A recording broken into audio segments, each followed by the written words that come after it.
එයාට මං හොඳක් කරන්නනේ ගියේ තාත්තේ. මොකද්ද කරේ? මමට ගන්න ඉන්න කියලා ලොකේෂන් දාලා තිබ්බේ හින්දා මං ආවේ. යස් මාත් එක්ක තරහ වුණා. මොන්ටිසෝර් ළමයි තරහ වුණාම අඬන්න ගන්නවා වගේනේ අඬන්නේ.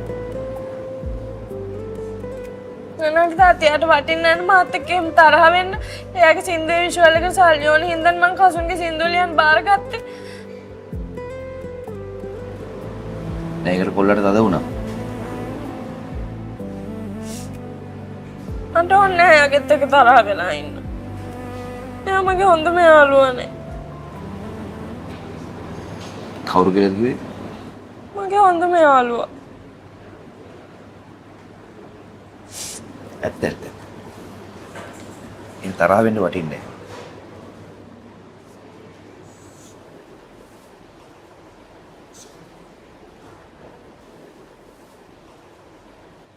යෂ් ඔබ මොකා වුණත් කමන්නේ. අද රෑම ඇවිල්ලා මාව හම්බෙන්න ඕනේ අපේ ගෙදරදී. මට බෑ. මේ උඹ ඇවිල්ලා දන්තනාරායන නම් මම ඇවිල්ලා මහානාරායන. මම ඇවිල්ලා කුදලගෙන යන්න කලින් උඹ අද රෑම ඇවිල්ලා මාව හම්බෙන්න ඕනේ අපේ ගෙදරදී. නැත්තම් බලාගමු. අයියෝ එයාට එහෙම කතා කරේ? එහෙම කතා කරේ.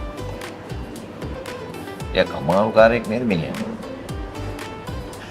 ඔව් හරියට කේන්ති යනවා. මම පුරෙක්. මොකක් කියලාද කිව්වේ? අපි යන්.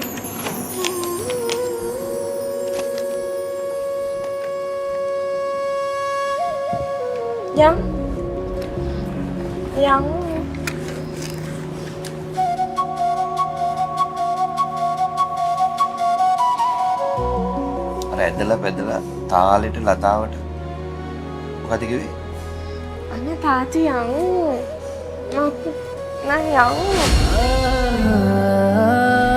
ඇත්තමයි මං ඔයාට ආදරේ. මැයි 11 වනදා සිට සතියේ දින 5ම රාත්‍රී 9ට